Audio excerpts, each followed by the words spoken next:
Greetings! Happy Saturday! It's time for our Secret Teachings of Jesus episode. We do our late night secret sermons on Saturday around midnight and after because I work on Saturdays, so I get home late. But also, it's beneficial to study deep wisdom and deep teachings late at night. The Hebrew sages, have a practice of pushing themselves to stay up late because there are certain hours of the day that are more protective and positive than other times of day. And so midnight is actually a very powerful and positive time of day because it is this liminal space between the end of one cycle and the beginning of the next. So the veil is very thin at that time of day.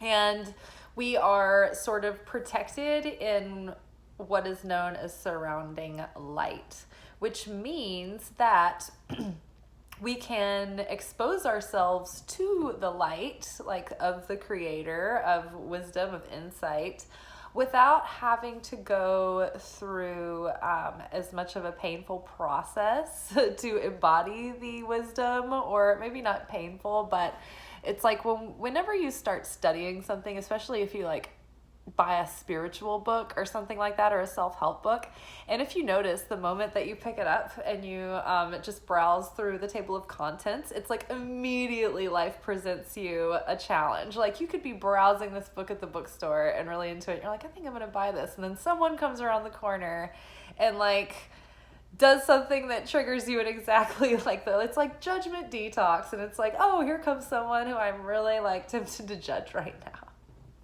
You know what I mean? So that is what happens when we go on a spiritual journey, when we decide we want to be more spiritual, or we want to evolve spiritually. It's like we're just given maybe the volume is turned up on the challenges in life. We're like, oh my God, why did I do that? And it's too late. We've already been tricked in. There's no turning back. We know better now. That's how they get you. So when we study late at night, we can get these revelations and insights that we wouldn't normally get without having to live through it and then be like, oh, now looking back on hindsight from experience, I get this. During the late hours, we can open ourselves up to more of prophetic insight and bypass sometimes challenging lessons, if that makes sense. Also, when light is revealed to us, it's so strong, right? And it has to go through a process in order to be transmuted into something that we can use. And so part of it is just the transmutation process, but I almost forgot what I was going to say. Hold on one sec. Oh, right. So we're borrowing light that we didn't earn. Whenever we go through a process, it's like we are building the vessel in order to contain the light. And we go through a process of earning, right? And learning and building the wherewithal to contain the light. And so without that process, without earning the light, it's like we have reached for light that is, the voltage is too hot for us. So we might have to experience a little bit of chaos to sort of reconcile the energies. And it's kind of like, in a way, like the metaphor you could use is that you bought something on a credit card that you didn't really have the money for, and now you have to pay back interest or whatever. It's like racking up energetic and spiritual debt. So all that to say is that studying late at night, you push yourself out of your comfort zone. You're in this time period and you're sort of given more insight without having to live through chaos or challenge or whatnot in order to embody the lesson or whatever. Yes. And so what else? We're here doing the Nag Hammadi scriptures. I wanted to read the Gnostic Gospels because I was just really interested and curious, and I didn't really know when I'd have time to do it. So I decided to make it a weekly segment. And I have a playlist that has all of the segments we've done thus far. We've been covering the Gospel of Philip in the past several weeks. Before that, we did the Secret Book of James, which was lots of fun. And so James has more narrative, and Jesus is more of a character. There's more dialogue with him and the disciples, so that's a real fun time. The Gospel of Philip has been more like these short little portions that are very cryptic and encoded, and they're meant to be like this mental yoga that you sit with and you meditate on. So tonight's portion, I still feel like there was a point that I was trying to get at earlier that I just didn't get. I kept circling around it. This is gonna drive me crazy, guys. Oh, the late night thing. Yeah, and I guess the one other point too that I like to make is that when we push ourselves out of our comfort zone, and a good example of this is making ourselves stay up later when we're tired, when we don't feel like studying.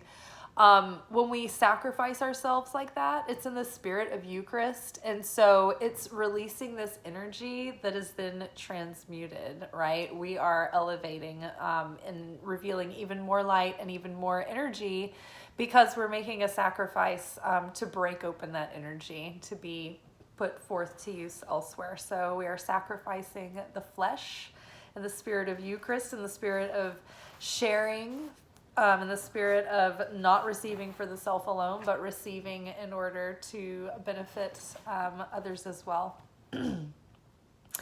All right. I think that was everything I wanted to say. I feel like I need to get a lapis lazuli. Hold on. Had this aside earlier. My throat has just been like, my throat chakra. It's a bit irritated. Okay. So the portion tonight is called A Pearl in Mud. And I'm going to read this through and then we'll go back and unpack it. And I'm just giving you the insights that I've gotten just now as they're coming through, like channeling. I haven't really read these portions. Usually I'll just sit down right before I start the video and find one that kind of sticks out. So,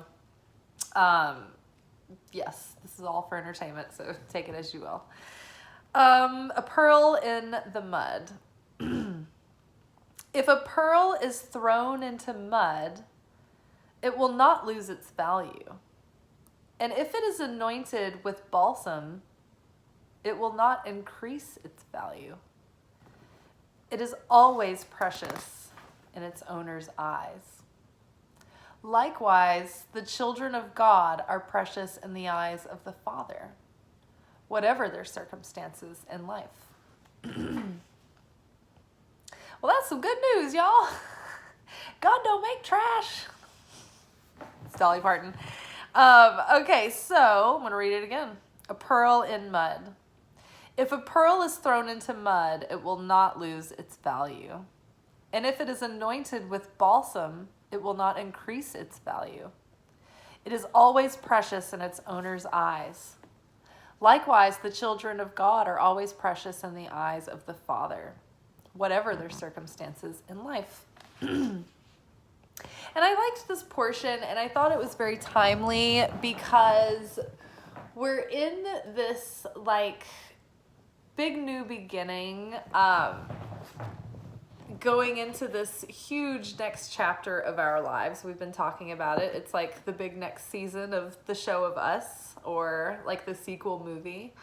Big deal, big change, not just little changes.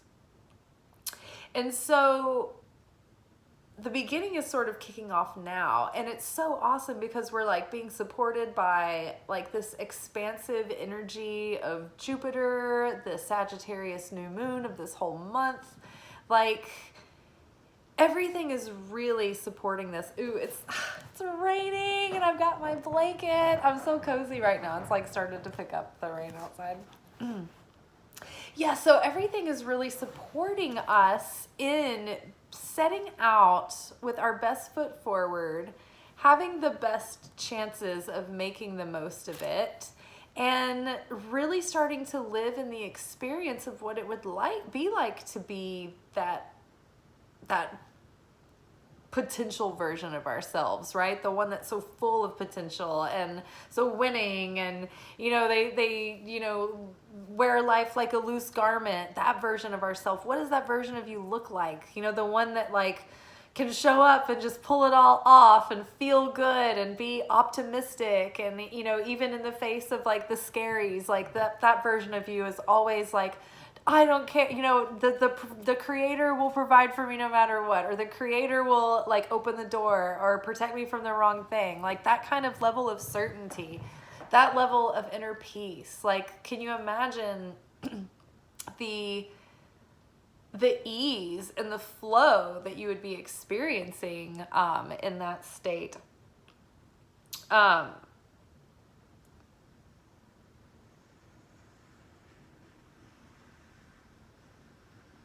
But yeah, sorry, I lost my train of thought.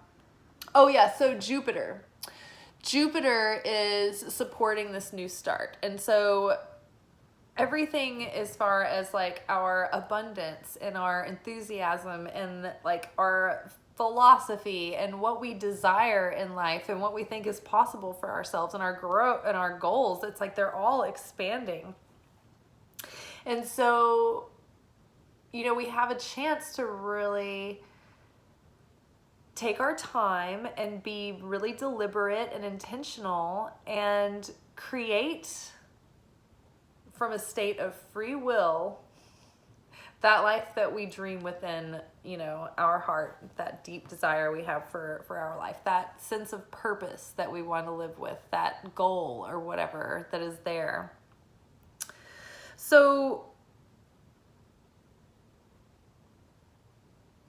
So Jupiter has us going in this new direction, and it's got our back, and it's like we're so enthusiastic and we're so ready to move forward, like all guns blazing, like all this fire and like, boldness. And then here comes our ego. And it's like, what the fuck are you doing? Who the fuck you think you are? You're about to get sad, you're about to get worried, you're about to get confused, you're about to second guess yourself. I want you to be in self-doubt. I want you to feel lack. I want you to feel scarce. I do not want you to feel completely healed, because where would I be? The ego, right? So like the ego is going to try to jump up and foil us. It's going to try to keep us distracted because it doesn't want us to align with this grand vision, this like bigger version of our life where we can actually impact the world and actually change darkness into light, little by little by little, and actually make a difference and raise the vibration of ourselves and our environment and our community. You know what I mean? And so every time we up level, our opponent, like there's always going to be this resistant force coming against us. The name that we know that as is Satan, right? But Satan is like this angelic force, but it's a dark force, and it's a resistant force, but it is a force that has a purpose. And the purpose is to try to stop us, to try to destroy us, to try to get us off track, to try to ruin us, to try to do anything it can to hold us back and not let us forward, to keep us in the shadow of our weaknesses, of our addictions, of our fears, right? And it's all to put the pressure on us to be able to see all of those cracks and those weak spots and those weak links and be able to correct them as we're here in this life, to do it with wholeheartedly, with our heart, soul, mind, and spirit, and do it with gusto and with free will and with intention. And so I think more and more of us are trying to do this. And so this whole cycle is setting us up to be able to do this. And so the opponent is also up leveling with us and is going to try to strike us down to get us sidetracked, to get us off path, so that we're not focused, so that we're upset, so that we're apathetic, so that we're, having despair and anxiety and seasonal depression and, holiday overwhelm and depression because we're not where we want to be and we're not who we want to be with and all of those things.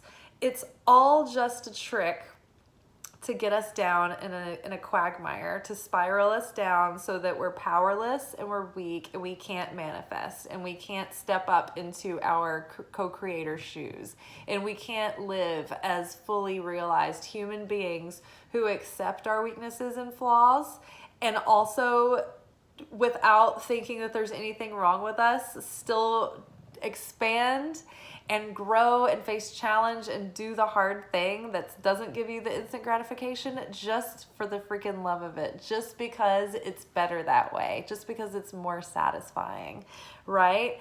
And so your opponent, that's bad news for the opponent. The opponent does not want that. So what we have to do is be prepared to say, okay, look, I know any minute that this opposing force is going to either tempt me into doing something that's going to short circuit me or have me spiraling down afterwards feeling guilty and ashamed and not good enough and unworthy and all of those things. There's a male version of the Satan and then there's a female version of the Satan. In the Kabbalah Center or in like Hebrew, Satan is pronounced the Satan. Like it's different than, you know, the southern pronunciation, which is Satan, the devil. So yeah, there's a female and a male, and the male is the one that will tempt you into greed and power and lust and, like, you know, all of those things to take them to the dark side. And the female version will sneak in by making you feel unworthy, shameful, guilty, like not good enough, too meek and mild. You know, it's like makes you feel sad, you know, victimized, desperate. So these are the tricks you need to watch out for, because this is going to be, if you can expect that, like a booby trap, you can like Catherine Zeta-Jones your way through these lasers, like Entrapment. Do you guys know that movie I'm talking about? And get through these tricks. Because really that's what this portion is talking about. And so if we can get through these tricks, it's like every step, every time we do it, we're shedding another layer and another layer and another layer of that negativity, of that ego, of those old patterns, of those self-limiting beliefs, of those self-defeating tendencies, all of those subconscious patterns and unconscious patterns and behavioral and emotional and thought patterns that hold us back. I mean, the self-talk, just the feeling of like the second guessing, indecision, you know, beating yourself up over things, or going back, even if you're not telling yourself, oh, how stupid, why did you think that, you know, blah, blah, why did you do that? Even if you're not saying that, even if you're just going back going, oh, what was it? What went wrong? What did I do? What could I have done differently? It's like, don't do that. You are stuck in something that's gone and past. It can't hurt you anymore. Be in the present now. Be in your power now, right? Resolve things in the now. Don't keep a hook in the past. You could probably get away with whatever you're worried about. Just stop putting the attention on it, right? Or whatever it is, whatever you did, don't take it back, right? Because then you're pulling it back to you, okay? Energetically, cut the cord, let it go, move forward. Be in the now. That is where the life is, right? The past is dead. Don't go back and live in the dead, right? The future doesn't exist yet, right? So be in the now. That's the only place where you can be in the light and in the life, right? So a pearl in the mud. So go forward and don't let yourself start spiraling into sadness or victimhood or feeling like you should be something that you aren't or somewhere that you're not yet or shoulda, woulda, coulda. Don't do any of that stuff. Instead, keep focusing on the now and moving forward, and focus on all the things that you love, that light you up, that give you a sense of purpose, that put good out into the world, that help you become a better version of you, that help, you know, take care of yourself, that show you love, take care of your environment, take care of your household, take care of all your kingdoms. But yeah, don't let yourself waste your time, your energy, your pretty, your resources, any of it on being stuck in the mud, you know what I mean? Stuck in mood, stuck in depression, stuck in worry, in guilt, in shame. None of it does anything at all. You cannot actually solve any problems by wallowing in despair, except for maybe pharmaceutical problems. You will solve their problems by buying antidepressants. But yeah, you won't solve any of your own problems by being in despair or being anxious. You're better off to just put your mind elsewhere and love yourself and have complete faith and certainty that the light will give you a solution if you stay open, you keep praying, you keep asking, and you keep showing up and putting forth maximum effort in hitting it from every angle, right? And then just let go of the worry, right? When we say like let go, surrender, it's like keep putting the effort in, but like let go of thinking about it so much or what the outcome is going to be or the result or the emotional triggers around it. Let go of all that and just do the thing and have certainty and trust that it's all going to fall into place. Do it as an experiment, right? Okay, so I feel like we got a bit sidetracked, but those were all things that probably needed to come through. By the way, this is also another episode where I feel like I'm completely out of body and I have no idea what I'm talking about or what I'm saying, but then like later I'll probably go back and it's all made sense, but okay, a pearl in the mud. If a pearl is thrown into mud, it will not lose its value. And if it's anointed with balsam, it will not increase its value. It is always precious in its owner's eyes. Likewise, the children of God are precious in the eyes of the Father, whatever their circumstances in life. So if a pearl is thrown into mud, it will not lose its value. Meaning, it doesn't matter what you've been through, what you've done. If you've been thrown into mud and become unpure, dirty, damaged goods, whatever you want to call it, you've had failures in your life. Maybe your track record isn't spotless. Relationships that didn't work out, failed business attempts, tried jobs that you just sucked at, whatever the case. Like maybe you had a heroin addiction, maybe you had to be a prostitute for a while. I mean, we're talking about anything, any kind of mud that has been on you. It does not take away from your value. Maybe you have rage problems and maybe you used to be a bully. That doesn't take away from your value.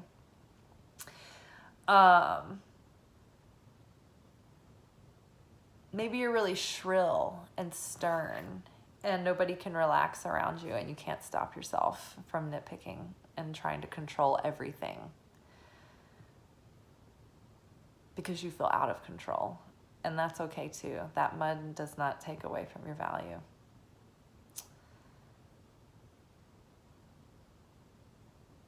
Maybe you've stolen things and maybe you've cheated people out of things and maybe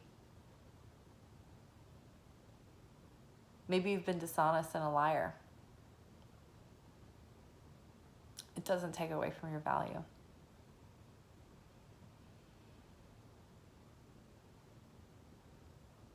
Maybe you're an asshole. Maybe you're a bitch. Maybe you're a narcissist. Maybe you manipulate people to get what you want and you know you're doing it. Maybe you're a spoiled brat. Maybe you're sad all the time. Doesn't matter. It doesn't take away from your value. Because God made all of us. And we were made exactly the way that we were for a reason. None of it was by accident. None of it was by mistake. And it serves a purpose. And that purpose isn't to say that well, everybody just has to accept me for who I am, the way I am. And that's just the way it is. If they can't handle me at my worst, then they don't deserve me at my best, that whole quote, like, fuck that shit. No. We're supposed to grow. We're supposed to evolve. We're supposed to be in a process of unfolding, in a process of blooming. We're supposed to become more loving, more compassionate, more self-aware. Not because we're damaged or wrong, but because everything in the universe is expanding. Everything in the universe is evolving to become more sophisticated, more beautiful, more symmetrical, more refined, more productive, more efficient, more... Everything in every category is always evolving because the creator is always expanding. The state of reality is always expanding. We want to have affinity with the light. The light is always in this infinite overflowing state of abundance, right? It's always expanding into more, right? And so that's why we want to have affinity with the light. We want to always be expanding into more. And so we want to elevate beyond those shadow parts or the ego parts that keep us held down or trapped or addicted or suffering. We want to be free of those things so that our soul is uplifted and elevated and liberated, right? Because life becomes more beautiful, more awe-inspiring because of it. Everything has a deeper fullness and a brighter vividness, right? So it is good to evolve and to correct and to heal and to go through a process, because without a process, things just aren't fulfilling.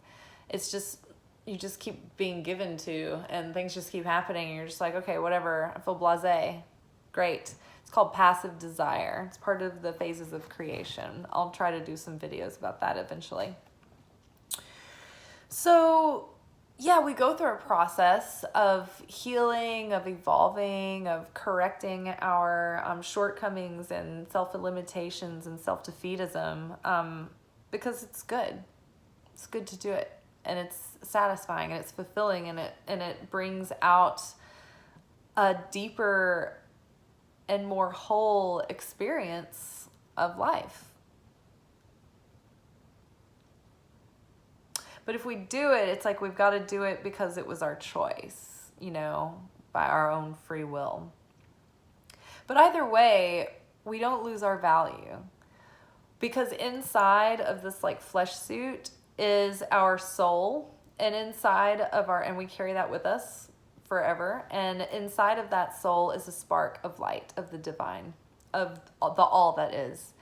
And that spark is our spirit. And that spirit is always directly connected to the whole, to the truth of that it is a pure piece of divine, just split off in an individual expression, in individual layers of personality and experiences, right?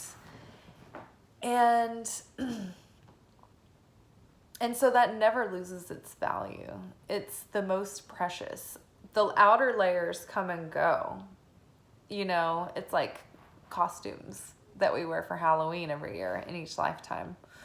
But what remains is the spirit within us that is already all-encompassing of everything, all that is. It has affinity with the light, right? It's pure love. Everything is corrected in perfection. Nothing has ever happened to that spirit, right? The soul that is with the spirit is what is like the record of your experience, of everything that you've seen, of everything that you've felt, of everything that you've began to understand. It's the expansion of your consciousness, and you get to bring that with you as you evolve it over time. It's like this work in progress that goes life after life after life. It's a masterpiece. So that is precious. And the container that it's in doesn't really matter. And it's like, would you be upset if you ordered something from Amazon? This is a funny example, but like, and it came from like halfway around the world. So it had been pretty banged up.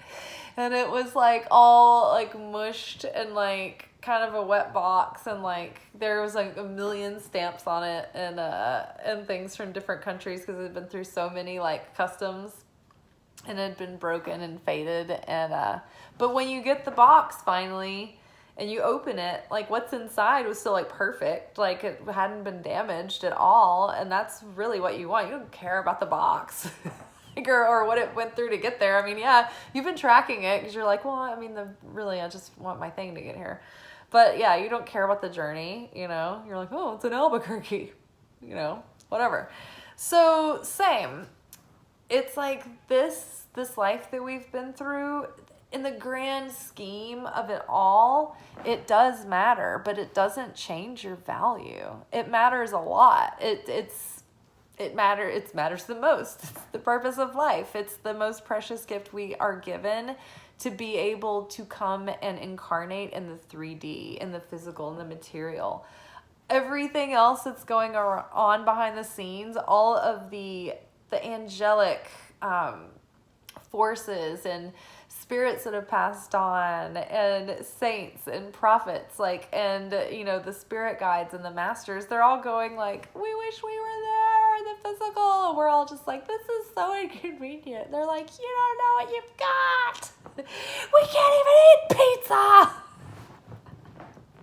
We have to do the ghost thing, and like Patrick Swayze and Whoopi Goldberg to eat pizza, so fuck y'all. But you know, you're still valuable. So it doesn't matter what mud you've been thrown into. It doesn't matter what you think your flaws are, or your shortcomings, or why you think that you're just ruined. You know, it doesn't matter. All the things that you've done and been through just wash right off of you in an instant. The moment you decide to be reborn and walk away from the past and be a new person, okay, be well, be healed.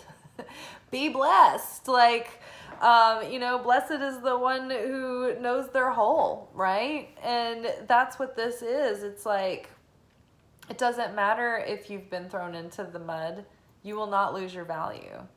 And if the pearl is anointed with balsam, it will not increase its value. Now, balsam is an oil derived from an evergreen tree. I guess it's particular to the Middle East.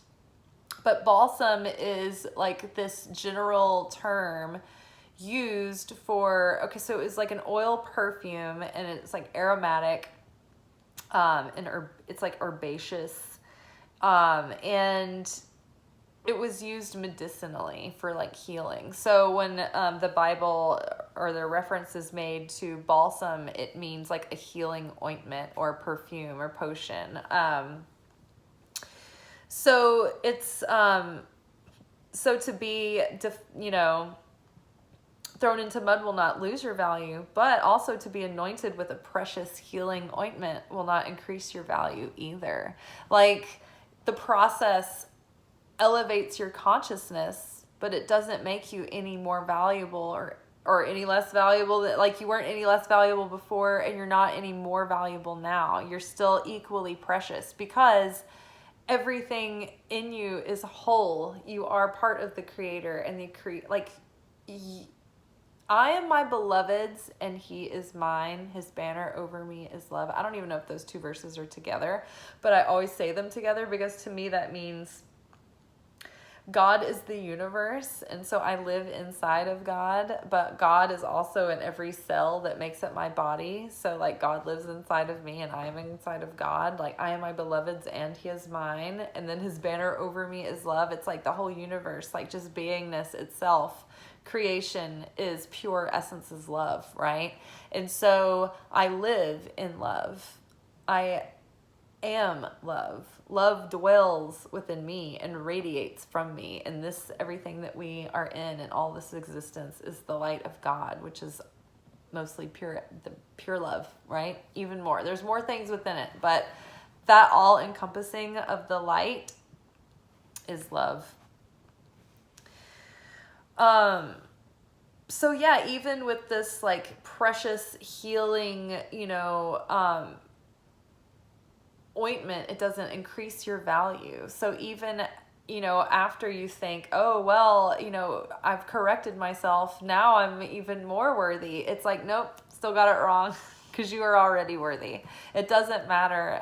You're worthy now, you're worthy then, and you're worthy beyond.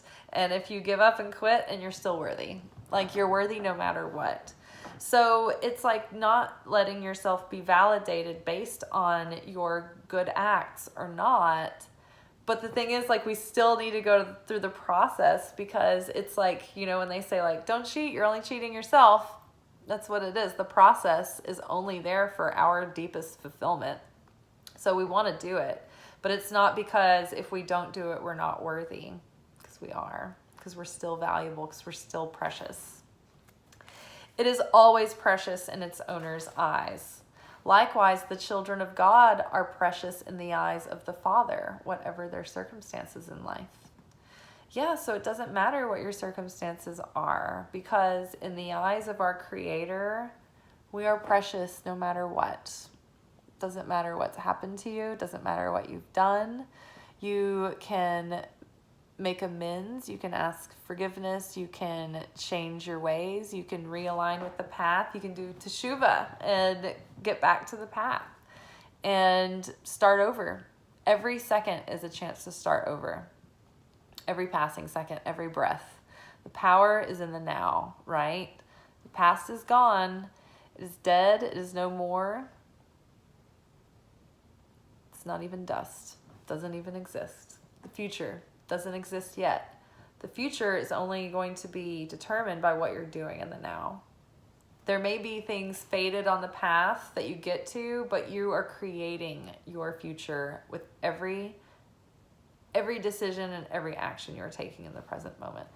Fortunately, there's a process and there's a space of time and material space that we have to go through, and it's like a buffer of mercy so that we don't have immediate like karma. Like if you do a wrong, you don't immediately get like, taken out for it or reprimanded. And if you put good out into the world, sometimes it doesn't necessarily automatically show up within an instant either, but it will when you need it. But yeah, the time and space thing, having to wait for manifestations, it's like we get so impatient with it, but really it's there as a gift so that we have time to make corrections for what we've done, that may have put negativity into the world.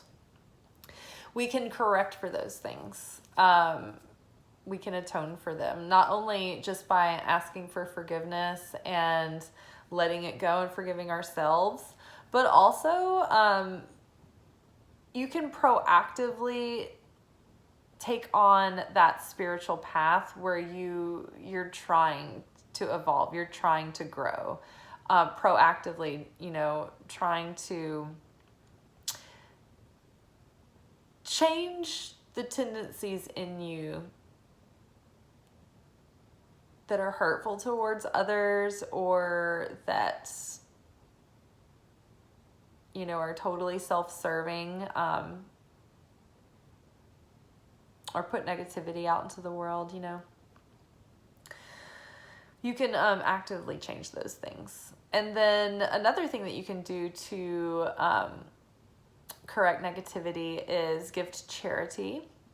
So you can proactively improve yourself and evolve and change like your shortcomings. So that means you have to behave differently and kind of start feeling differently and thinking differently about things. You can give to charity. You can, if you're sick or you're going through pain, that also like takes the negativity off of the scales of the fates. And public humiliation is one that takes a lot of your negativity away. So think of like the scales of karma, and like all your negativity is on one side and all your positive acts are on another. And like the fates are like weighing, like, you know, like your destiny. If you want to remove negativity so that you have more weighing on your positive side, then it's like, okay, study, but you have to like change with your study. You can't just be like storing the information. You have to actually embody the wisdom. Proactive change and transformation, spiritual transformation, treating people, you know, others better, giving to charity, going through physical pain or illness, corrects negativity, and humiliation and public ruin, and having people like slander you. That like takes off a ton of the weight. You're just like ding ding ding. Like, think of it as a video game. So if you have like something kind of unfortunate like that happen to you, and you can be like, man, this really sucks, but also it's really awesome because it's getting rid of my negativity, then that kind of gives you even extra bonus points. Like, you know, Mario, when you hit something and you like get to be like extra big and fast Mario or whatever, it's kind of like that. If that's the right game. I might have been like combining Sonic and Mario. Not much of a gamer. Okay, and then likewise, the children of God are precious in the eyes of the Father, whatever their circumstance in life. So yeah, I mean, we are the children of God, meaning we are those sparks of divine. We have the DNA of the Father, of the Mother, of the whole, of the all that is within us, stardust in our veins and in our DNA. So we have the wholeness and the fullness inside of us. It's all there. All the wisdom of the ages is there. All of the information in the Akasha is there. All of the corrected, healed versions of ourselves is there. It's just we've got these layers, this veil, right? And the process is shedding those layers to reveal even more of what is already within us. All right, y'all, I am going to eat some Thanksgiving leftovers and take a super hot shower. And I can't believe that we got 45 minutes in again. It's like no matter what, I keep thinking like, oh, this will be a short one. It's probably, we probably could have talked about this more. Yeah. Thanksgiving leftovers, hot shower. And, maybe an episode of Dead to Me with Christina Applegate and Linda. I don't know. It's like an Italian name. I can't remember right now. All right, y'all. I hope you have a good rest of your night. Or you're probably seeing this on Sunday. So have a nice Sunday. And I'll see you Sunday night for our weekly energy forecast. All right, ciao.